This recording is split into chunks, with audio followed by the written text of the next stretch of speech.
আসসালামু আলাইকুম ওয়া রাহমাতুল্লাহি ওয়া বারাকাতুহু। হে আমার ভাই বন্ধুগণ, আপনারা কেমন আছেন? সবাই ভালো ভালো আছেন তো? আজকে আপনাদেরকে কিছু আমি আল্লাহর কোরআনের কিছু জিহাদের আয়াত নিয়ে কথা বলতে চাই। আপনারা সবাই মনোযোগ দিয়ে শুনবেন। আল্লাহ তাবারক ওয়া তাআলা আপনাদেরকে কামিয়াব করবে।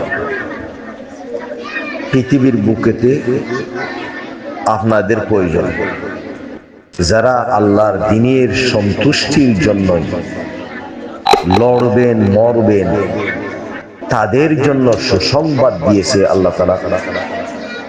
আল্লাহ কি বলছে? আউযু বিল্লাহি মিনাশ শাইতানির রাজীম। লা তাহসাবান্নাল্লাযীনা কুতিলু ফী সাবিলিল্লাহি আমওয়াতা বাল আহইয়া। যারা প্রকৃতি জিহাদ করে দুশমনের মোকাবেলায় শহীদ হয়ে যায়, ওরা মরে নাই, ওরা জিন্দা। তাহলে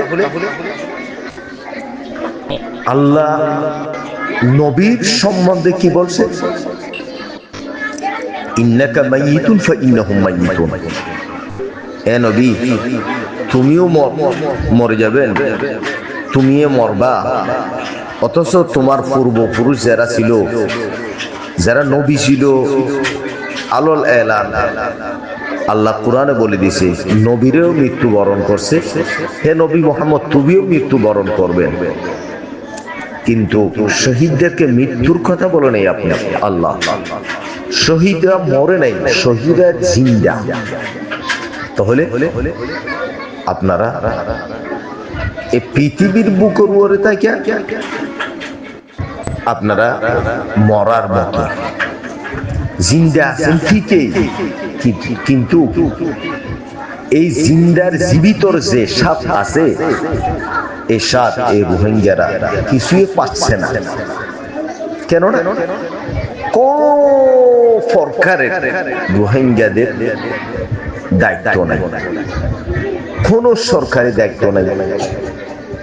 কোন একটা মনে করে রাজা বাদশাহ, প্রধানমন্ত্রী, দ্বিতীয় মন্ত্রী এবং অন্য আরেকটা কি আছে, মনে করেন এমপি আছে, মনে করেন আমাদের এই বাংলাতে অনেক বড় বড় অফিসার আছে। কি আপনাদের রোহিঙ্গার মধ্যে কোনো অফিসার আছে? তাহলে কোন সরকারি চাকর বাকর আছে? আশা করি কেউ নাই। সেই জন্য পৃথিবীতে আপনারা থাইকা মুর্দার মতো, মৃত্যুর মতো আপনারা জিহাদ করে আল্লাহ লড়ার জন্য কথা বলছে কোরআনে। লড়েন আপনারা, লড়েন। লড়লে আপনাদের লড়াই এমন লাভবান আছে যে লড়াইতে এই পৃথিবীতে আপনার স্বাধীন হবে। আপনাদের স্বাধীনভাবে আল্লাহর দ্বীনকে পৃথিবীতে কায়েম করতে পারবে। যদি আপনারা বুজদিল হয়ে থাকেন, দুশমন নিয়ে মোকাবেলা করলে আপনার পরাণটা চলে যাবে, সেটা যদি ভয় করেন, তাহলে আপনি গোলামের মতো জিন্দেগি করতে হবে। আপনার পাল বাচ্চা, আপনার পূর্বপুরুষ যারা আসবে, ওরাই তো গোলামের মতো জীবন যাপন করতেই হবে। তাহলে আপনারা লড়লে আল্লাহ তাআলা কি বলতেছে শুনেন তো কোরআনে। আউযু বিল্লাহি মিনাশ শাইতানির রাজীম।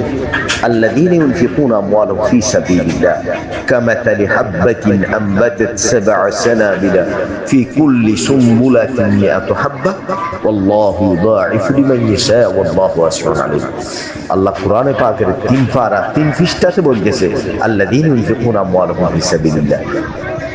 যে মানুষ আল্লাহর এই মুজাহিদের জন্য খরচ করে ফি সাবিলিল্লাহ কামাথালি হাব্বাতিন আম্বাতাত সাবআ সানাবিলা ফি কুল্লি সুম্বুলাতিন মিয়াতু হাব্বা। একটা আল্লাহ তাআলা গাছের কি দিছে উদাহরণ দিতেছে। এক গাছেতে 7টা ডিম, সেটা বলি নাই আপনাদেরকে, এটা বলি আমি ওয়াল্লাহু দুআফুল লিমান। আপনারা যদি আল্লাহর রাস্তায় যদি খরচ করেন, আপনার যদি মুজাহিদকে সরু সামান কিনে দেন, টাকা পয়সা দিয়ে দেন আল্লাহ, আর আপনারা মুজাহিদকে যে কোনো প্রকারের মদদ সদত করেন, আল্লাহ বলতেছে ওয়াল্লাহু দুআফুল লিমান। আমি ওদেরকে এমন দিয়ে দিব, আমার মনের মতো ওনাকে দিয়ে দিব। আমি যত মনে চাই তত দেব ওদেরকে, আমার মনের ইচ্ছা যত তত দেব আমি। আল্লাহ গণার কথা বলে নাই, আল্লাহ তো বড় বড় কথা বলছে। আমার মনে যত টুক চাই তত টুক দেব আমি ওদেরকে। আরেকটা আল্লাহর নবী হাদিসে বলছে, আন যায়েদ বিন খালিদ قال قال رسول الله صلى الله عليه وسلم من جهز غازيا في سبيل الله فقد غزا। জনাব রাসূল মকবুল সাল্লাল্লাহু আলাইহি ওয়াসাল্লাম ইরশাদ ফরমাইতেছে, যে ব্যক্তি মুজাহিদকে শুরু সামান কিনে দিবে, তৈয়ার করে দিবে, আল্লাহ ওদেরকে জাহাদের ময়দানে দুশ্মন নিয়ে লড়লে যে সওয়াব দান করবে, যারা মুজাহিদের উপর খরচ করবে ওদেরকেও তার পরিমাণ কি দিবে, সওয়াব দান করবে। আলহামদুলিল্লাহ। আমান খালাফা গাজিয়ান ফি আহলিহি বিগাইরি ফাকাদ গাজা। যে ব্যক্তি এই মুজাহিদের বাল বাচ্চাদেরকে কি করবে, খরচ দিবে, চাল দিবে, টাকা দিবে, দান করবে, ওদেরকেও আল্লাহ তাআলা ওই জিহাদে লইড়া যে সওয়াব অর্জন করা যায়, তেমনি ভাবে ওদেরকে কি দিবে, আল্লাহ তাআলা ওদের আজর সওয়াব নেকি দান করবে। আলহামদুলিল্লাহ। তাহলে আপনারা নিজে যদি লড়তে না পারেন, মনে করেন সবাই কি দেশে আসেনি, কিছু বিদেশে তো আছে, ওদের কথা বলতেছি। বিদেশি যারা আছে ওরা টাকা নিয়ে কি করবেন, ওদেরকে সাহায্য মদত করবেন। যে যুদ্ধের ময়দানে গেছে, ওনার জানটা বাঁচার জন্য তো কিছুই লাগবে নিশ্চয়। কি ওরা কি টাকা কামাইবে নাকি ওরা জান দিবে? ওরা খানা কই পাবে, অস্ত্র বিস্ত্র কই পাবে, তীর কামান তীর তলোয়ার কই পাবে? আপনারা জোগাড় করিয়া দিয়ে, আপনারা জোগাড় করিয়া দিলে আপনারাইও ওনার মতো কি পাইবেন, আজর পাইবেন। আল্লাহ তাআলা নেবুল বদল আতা করবেন। তাহলে আপনারা মুজাহিদকে যারা বিদেশে আছেন সাহায্য মদত করেন। মুজাহিদের ঘর বাড়ির বিবি বাচ্চাদেরকে দেখভাল করবে, আল্লাহ তাআলা আপনাকে কি করবেন, নেমুল বদল আতা করবেন।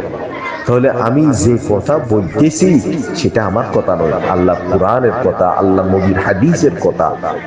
মনোযোগ দিয়ে শুনবেন, গৌর ফিকির করবেন। আমি একজন বাঙালি হইয়া আপনাদেরকে এই কথাটা বলতেছি, আপনারা আমার ইমানি ভাই।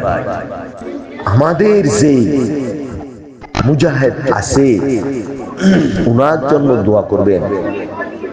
যে আপনাদের যে কমান্ডার ইন চিফ আছে, মনে করেন বর্তমানে কোন উস্তাদ খালেস আছে, শেখ বুরহান আছে, আপনাদের যে কমান্ডার এখন জিওলখানাতে আছে হাফেজ জনাব আতাউল্লাহ সাহেব, ওনার সাথে শেখুল হাদিস আছে, ওদের জন্য দোয়া করবেন।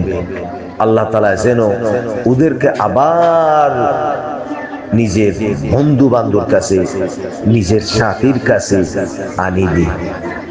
ওদের হায়াতের জন্য দোয়া করবেন, ওদের বাল বাচ্চার জন্য দোয়া করবেন, ওদেরকে মদত করবেন। যারা জিয়লখানাতে আছে ওদেরকে দেখভাল করবেন, যারা দেশে আছে দুশ্মন নিয়ে লড়তেছে ওদের জন্য দোয়া করবেন, ওদের জন্য মদত করবেন। আল্লাহ তাআলা আপনাদেরকে সাহায্য মদত করবে নিশ্চয়ই। আমার জন্য একটু দোয়া করবেন, আল্লাহ তাআলা যেন আমি আপনাদেরকে ভালো ভালো ওয়াজ নসিহত নিয়ে আমি কিছু গবেষণা করতে পারি। আল্লাহ তাআলা সবাইকে আমার জন্য দোয়া করার আল্লাহ তৌফিক দিয়ে আমিন তুম্মা আমিন। আসসালামু আলাইকুম ওয়া রাহমাতুল্লাহি ওয়া বারাকাতুহু।